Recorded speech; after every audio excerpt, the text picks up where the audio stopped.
नारा लगाते ही ये आवाजें गुजरात के सूरत में उस वक्त गूंजने लगी जब राजस्थान के हॉट लोकसभा सीट बाड़मेर जैसलमेर से चुनावी मैदान में उतरे रविंद्र भाटी भाषण देने के लिए मंच पर पहुंचे थे।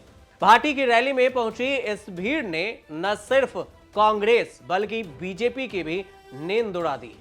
भारत माता की वंदे वंदे बोले गजानन महाराज की बोले करणी माता की। अब आप सोच रहे होंगे क्यों, और दूसरा सवाल ये कि आखिर ये रविंद्र भाटी है कौन। 8 अप्रैल को भाटी गुजरात में रह रहे बाड़मेर जैसलमेर के प्रवासियों के बीच में पहुंचे थे। 26 साल के इस युवा नेता को सुनने के लिए इतनी भीड़ पहुंची कि देखने वाले हैरान रह गए।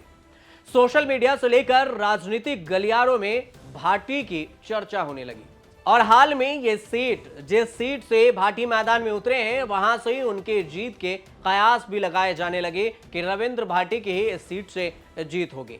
रविंद्र भाटी की लोकप्रियता का अंदाजा इस बात से लगाया जा सकता है कि नॉमिनेशन के वक्त भी उनके साथ समर्थकों की हुजूम उमड़ पड़ा था।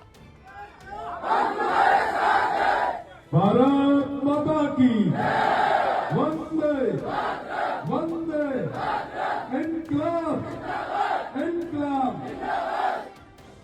आज इस मंच पर बिराजुड़ा हमारे समस्त पिता तुल्य बुजुर्ग आदरणीय राणा साहब, आदरणीय नगर साहब और हमारे समा बड़ी संख्या में मीना आप छोटे भाई आप रविंद्र ने आशीर्वाद देने वास्ते पधारेली मातृशक्ति युवा साथी और समस्त ग्रामवासियों सत्ती सी कौम रा पिता तुल्य बुजुर्गों युवा साथियों मातृशक्ति वो हृदय अनंत कह रहे हैं। हम खूब खूब धन्यवाद ज्ञापित करा कि आप इसको आयोजन कर रहे हो तो लाल तो प्रेम। लेकिन अब सवाल ये कि आखिर रविंद्र भाटी हैं कौन, वो भी आपको बता देते हैं कि एक वक्त था जब भाटी राजस्थान बीजेपी से जुड़े हुए थे। 26 अक्टूबर 2023 को जयपुर में बीजेपी प्रभारी अरुण सिंह और प्रदेशाध्यक्ष सीपी जोशी के नेतृत्व में वे पार्टी में शामिल हुए थे। 3 साल से शिव विधानसभा क्षेत्र में चुनावी तैयारियों में जुटे भाटी को उम्मीद थी कि पार्टी विधानसभा चुनाव में उन्हें टिकट देगी, लेकिन जैसे उम्मीद थी वैसा हुआ नहीं। 3 नवंबर को पता चला कि बीजेपी ने शिव विधानसभा सीट से भाटी का टिकट काट दिया और स्वरूप सिंह खारा को मैदान में उतार दिया। बस फिर क्या था, इस युवा नेता ने बीजेपी से बगावत कर डाली और निर्दलीय प्रत्याशी के तौर पर चुनावी मैदान में उतर गए। और फिर आप ये भीड़ जो देख रहे हैं, यहीं से इसकी कहानी शुरू हुई।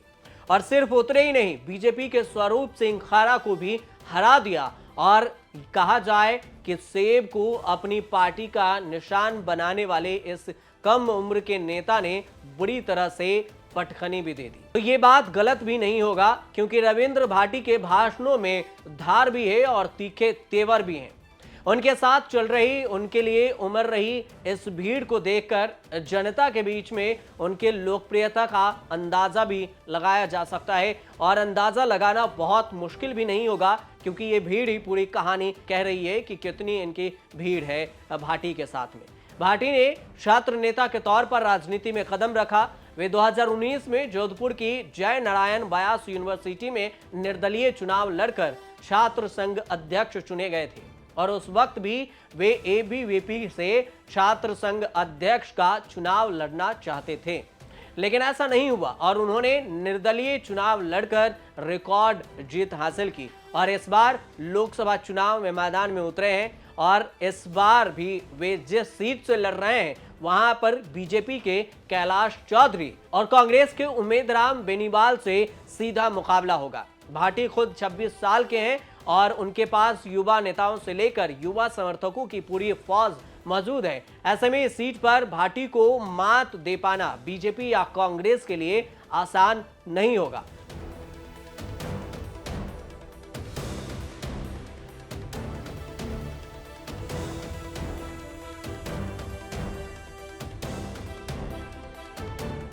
अब थोड़ा सा इस सीट का समीकरण भी समझ लेते हैं कि इस सीट का समीकरण क्या कहता है, क्या भाटी के पक्ष में जाएगा या फिर नहीं।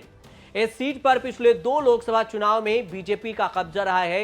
ये कहा जाए कि मोदी लहर ने यहां पर कमल खिला दिया तो गलत नहीं होगा, और इससे पहले यह सीट कांग्रेस का गढ़ मानी जाती थी। इस सीट पर कांग्रेस का कब्जा हुआ करता था, लेकिन अब कांग्रेस हो या बीजेपी, दोनों मुख्य पार्टी के नेताओं के माथे पर शिकन है, क्योंकि भाटी का इतिहास असंभव को संभव करने की कहानी सुना रहा है। और अब देखना यह होगा कि युवा नेता का जादू लोकसभा चुनाव में भी देखने को मिलेगा या फिर इस चमक की कहानी यहीं पर खत्म हो जाएगी। ये सारे समीकरण और परिणाम पता चलेगा 4 जून को, जब चुनाव परिणाम के रिजल्ट आएंगे, और इसी में इस लोकसभा सीट के बारे में भी नई कहानी निकलकर सामने आएगी। इस लोकसभा सीट के लिए 26 अप्रैल को वोटिंग होगी और 4 जून को नतीजे सामने आएंगे। फिलहाल आप देखते रहिए न्यूज़ तक।